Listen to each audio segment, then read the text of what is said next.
1. Atlet Taekwondo Kupang dikeluarkan SKO NTT. Keluarga tempuh meja rakyat. 2. Atlet berprestasi didegradasi dari SKO. Apa yang terjadi? 3. Atlet peraih emas didegradasi dari SKO Kupang. Orang tua mengadu ke meja rakyat. 4. Degradasi atlet Taekwondo. Apa yang terjadi pada Fernando Ola? 1. Atlet Taekwondo Kupang dikeluarkan SKO NTT. Keluarga tempuh meja rakyat. Keputusan mengejutkan, atlet Taekwondo Kota Kupang dikeluarkan dari SKO NTT, keluarga pilih tempuh jalur meja rakyat. Kupang, foxntt.com. Fernando Tibo Ola, atlet Taekwondo yang mewakili Kota Kupang, baru-baru ini menghadiri meja rakyat yang terletak di lantai I kantor Gubernur NTT pada Jumat, 11 Juli 2025 siang, didampingi oleh Notaris Bobby Pah. Kunjungan ini dilakukan sebagai respons atas keputusan mendadak dari Sekolah Keberbakatan Olahraga, SKO, NTT yang secara tiba-tiba mengeluarkan Fernando dari sekolah tersebut. Bobby Pah, yang tidak hanya berprofesi sebagai pengacara tetapi juga pernah menjabat sebagai ketua tim kuasa hukum pasangan calon Melki Johni dalam Pilgub NTT, menyatakan bahwa keluarga Fernando menolak keputusan tersebut dan memilih untuk melaporkan kasus ini ke meja rakyat sebagai bentuk protes dan upaya mencari keadilan. Keluarga merasa keputusan ini sangat janggal karena anak mereka tiba-tiba dikeluarkan dari SKO NTT tanpa alasan yang jelas. Kami berharap Kepala Dinas, Gubernur, dan Wakil Gubernur dapat mempertimbangkan untuk mengembalikan Fernando ke SKO, ujar Bobby dengan tegas. Sementara itu, Soleman Ola, ayah Fernando, menjelaskan bahwa keluarnya anaknya dari SKO terjadi tanpa adanya pemberitahuan resmi terlebih dahulu. Pada tanggal 4 Juli lalu, anak saya dikeluarkan secara mendadak dari SKO tanpa ada pemberitahuan kepada kami sebagai orang tua, ungkapnya. Ia menambahkan bahwa dirinya sebenarnya diundang ke SKO untuk menerima rapor, namun saat itu baru mengetahui keputusan pengeluaran Fernando dari pihak sekolah. Yang diundang hanya 5 orang saja, dan saat itu saya baru tahu bahwa anak saya dikembalikan ke sekolah umum, jelas Soleman. Bobby Pah menyesalkan keputusan tersebut karena dianggap tidak sesuai dengan prosedur yang berlaku. Ia juga mengungkapkan bahwa pihaknya sudah melakukan konfirmasi kepada cabang olahraga, cabur, Taekwondo NTT, namun cabur tersebut mengaku belum mengetahui adanya keputusan pengeluaran Fernando dari SKO.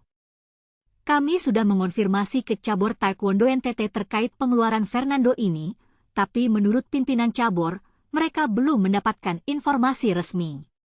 Seharusnya keputusan seperti ini dikomunikasikan terlebih dahulu karena tidak bisa sembarangan mengeluarkan atlet, apalagi ini sekolah khusus yang bertujuan membina atlet berprestasi, jelas Bobby. Lebih jauh, Bobby menilai keputusan tersebut tidak masuk akal, mengingat Fernando diterima di SKO melalui proses seleksi yang sangat ketat dan kompetitif. Kalau alasannya hanya 1 atau 2 hal yang tidak jelas, itu tidak logis. Anak ini sudah melewati seleksi yang ketat untuk bisa masuk SKO, tambahnya. Fernando sendiri adalah atlet yang berprestasi, dengan pencapaian medali emas pada kejuaraan Taekwondo tahun 2019 dan 2023. Prestasi ini yang kemudian menjadi dasar rekomendasi dari cabur untuk memasukkannya ke SKO. Menurut Bobby, seharusnya pengumuman terkait pengembalian Fernando ke sekolah umum disampaikan oleh cabur kepada orang tua, bukan langsung oleh kepala sekolah.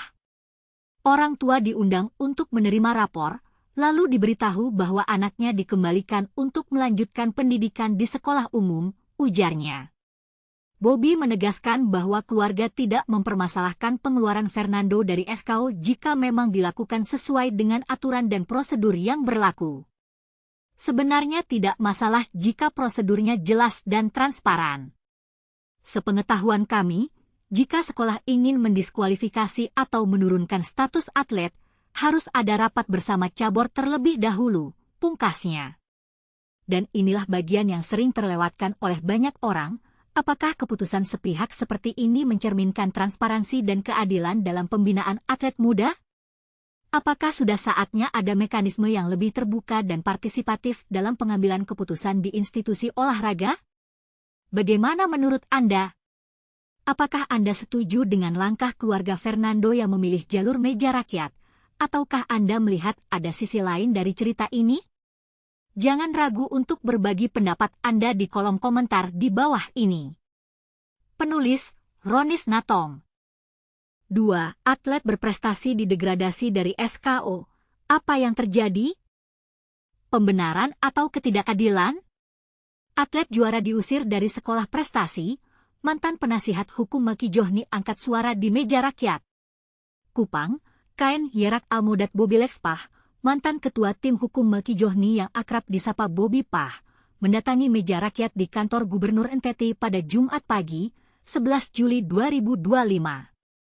Tujuannya, mendampingi Fernando Ola, Nando, atlet berprestasi yang tiba-tiba didegradasi alias dikeluarkan dari Sekolah Keberbakatan Olahraga, SKO. Dalam paparannya ke media, Bobi bersikeras bahwa pengeluaran Nando ini tidak masuk akal.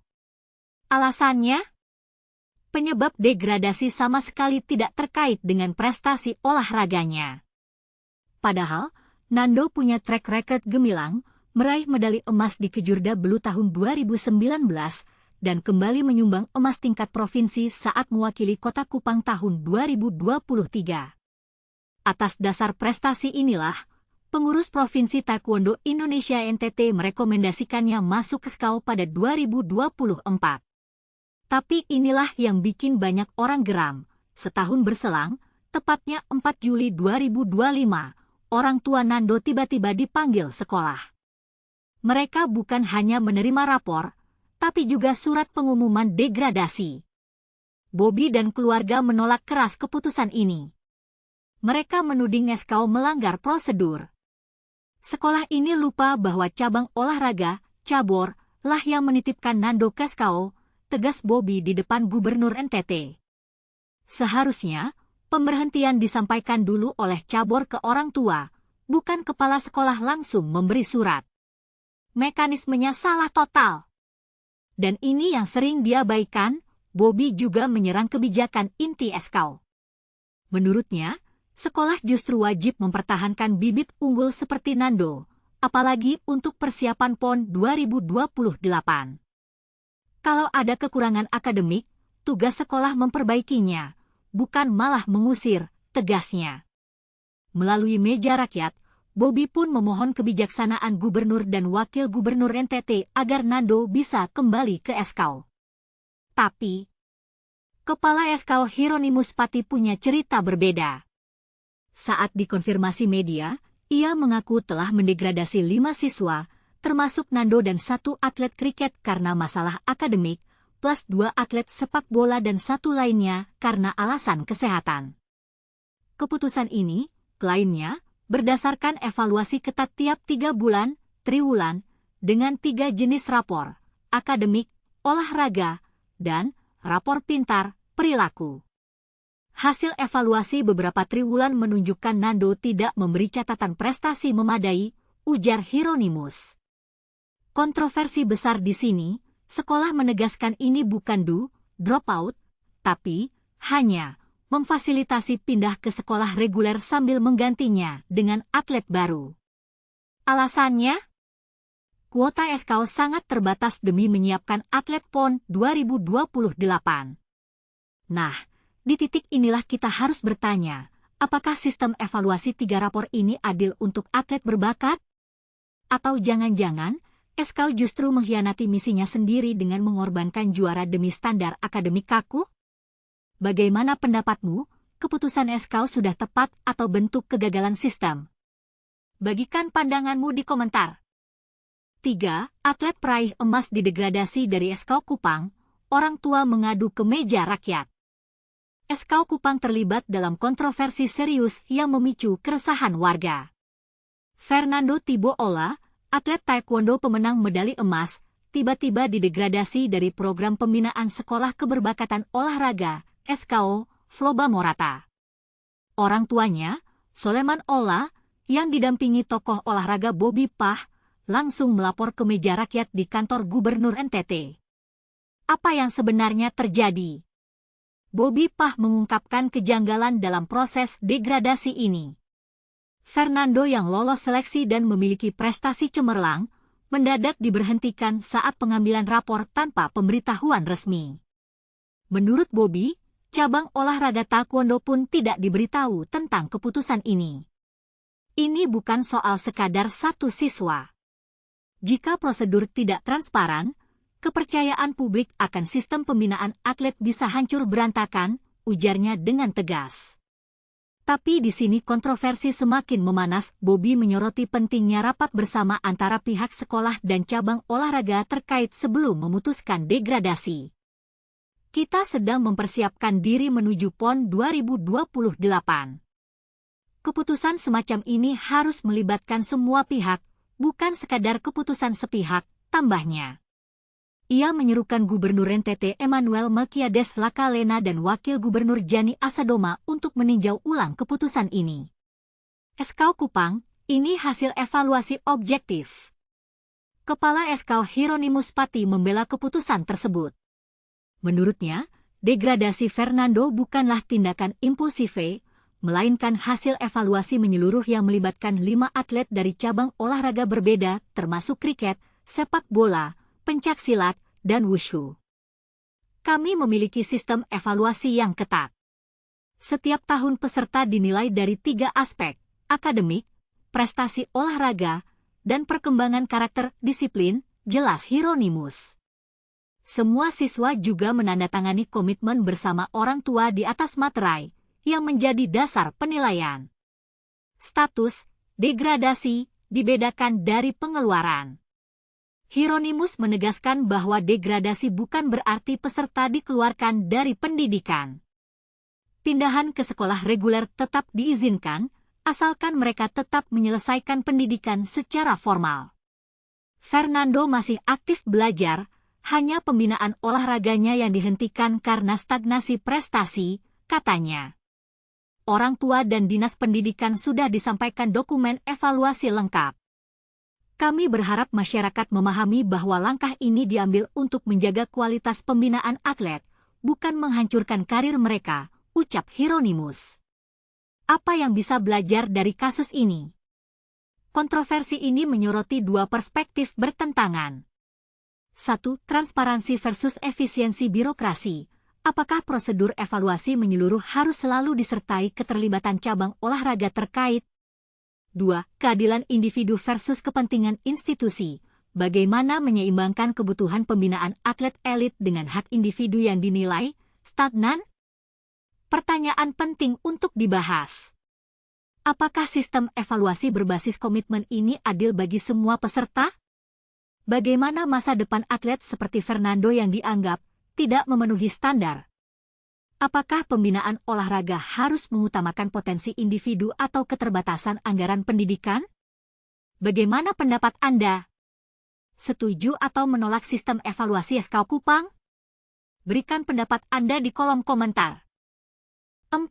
Degradasi atlet taekwondo. Apa yang terjadi pada Fernando Ola? Pernahkah Anda membayangkan bagaimana rasanya bekerja begitu keras untuk mencapai impian, hanya untuk kemudian diberitahu bahwa Anda tidak lagi memenuhi standar? Inilah yang terjadi pada 5 atlet Sekolah Keberbakat Olahraga, SKO, Nusa Tenggara Timur, NTT, termasuk Fernando Thibaut Ola. Kepala Sekolah SKO NTT, Hieronymus Pati, memberikan klarifikasi mendalam tentang keputusan ini dalam sebuah wawancara dengan foxntt.com pada Jumat, 11 Juli 2025. Dan percayalah, ada banyak hal menarik yang mungkin belum Anda ketahui. Hieronymus menjelaskan bahwa SKO NTT bukanlah sekolah biasa. Ini adalah institusi yang dirancang khusus untuk mengembangkan potensi luar biasa para atlet muda, sebuah tempat di mana disiplin dan prestasi menjadi prioritas utama. Untuk memastikan setiap siswa tetap berada di jalur yang benar, evaluasi dilakukan secara berkala, triwulan, semester, bahkan tahunan. Sistem ini didesain agar adil, transparan, dan akurat. Namun, apa yang membuat evaluasi ini begitu unik? Setiap atlet di SKONTT diberikan 3 jenis rapor berbeda, rapor akademik, rapor olahraga, dan rapor pintar. Rapor pintar, misalnya, mencakup variabel-variabel seperti disiplin, ketangguhan mental, karakter, serta perkembangan fisik dan prestasi olahraga. Semua ini dinilai menggunakan alat yang sangat terukur, sehingga hasilnya objektif. Dan inilah bagian yang sering kali luput dari perhatian banyak orang. Sebelum masuk ke asrama SKO, setiap calon atlet harus menandatangani surat pernyataan bersama orang tua mereka.